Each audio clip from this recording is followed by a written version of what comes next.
Who are you? Yeah, I'm asking you, the one who is listening to this video. Who are you?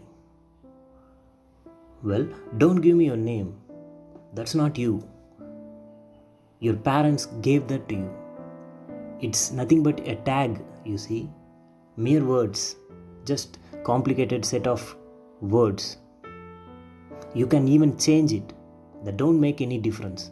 You see. People can still identify you. Anybody can communicate with you without even knowing your name. So don't give me that as an answer. You are not your name. So, who are you? Oh, now I hear you say that you are your profession, your occupation. I'm a doctor, an engineer, I'm a businessman, an electrician, a plumber. But excuse me, that's another tag you see that you carry along with you to locate your position, your financial and social status in the society as compared to others. Using this tag, you make your living with which you get your bread and butter. You see, that's not you. Well, then, who are you? Okay, so you mean to say that you are your religion, your caste, your community, and the creed that you belong to. But don't you see that all these were imprinted on you by the society you live? They want to locate where you are in the large scale map of the society. Therefore, these parameters were given to you. It is almost similar to latitude and longitude informations of a particular place to locate in the GPS. You don't even know the meaning and necessity of all this when you are born. Therefore, it is clear as daylight that these are not you. Then, who are you? Well, now I can hear you say, hey you, I may not be my name, my profession, or my religion, caste, community, and creed. You can talk me out of all that, you see, but now you got to stop asking me this question, who am I? I know what you're looking for. I am my body.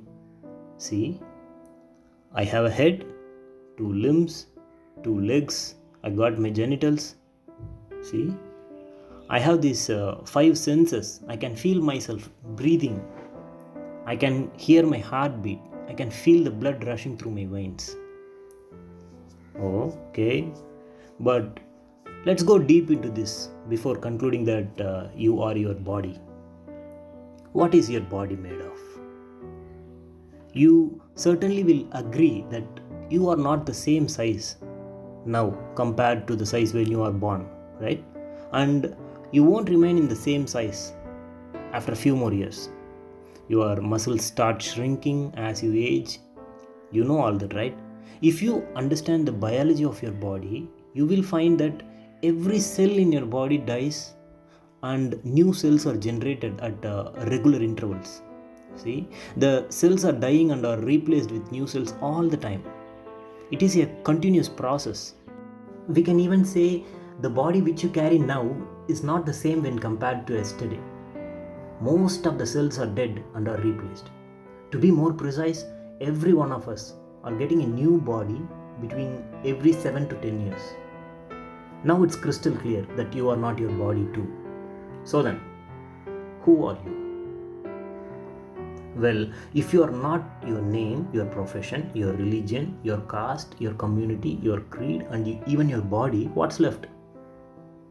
Think about it. What's left? Aha, I guess finally you got it. You found who you are. Well, what? You mean you are your mind?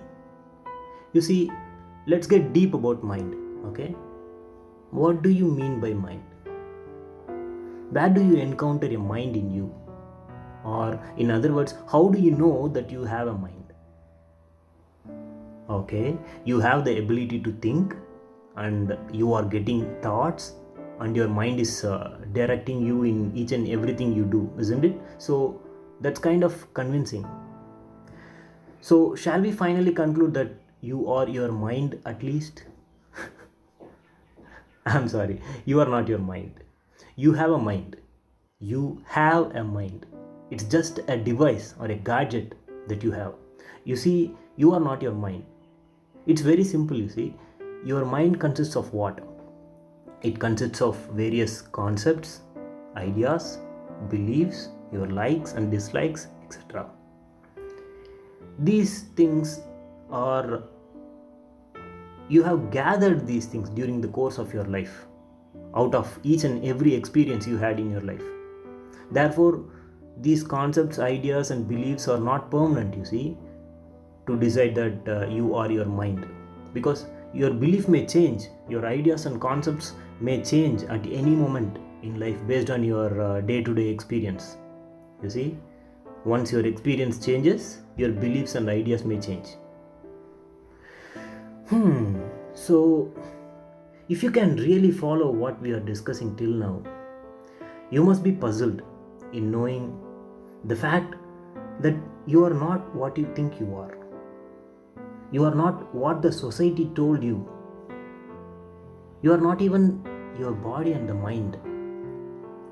All these are mental constructions, you see. These are in a way constructed by you and for you by the society in order to play your character in the movie called your life. Now, one simple fact of life can vanish all these constructs. What is that? Death. You see, when you are dead, you know your body is of no further use, and you don't have any idea about the mind without a body. People who gathered to cremate you don't call you anymore by your name or the identity you carried along. But you see, you can really feel yourself right now, isn't it? You feel the sense of I that is present in you, isn't it? What is that? What is that? So let me ask you again. Who are you?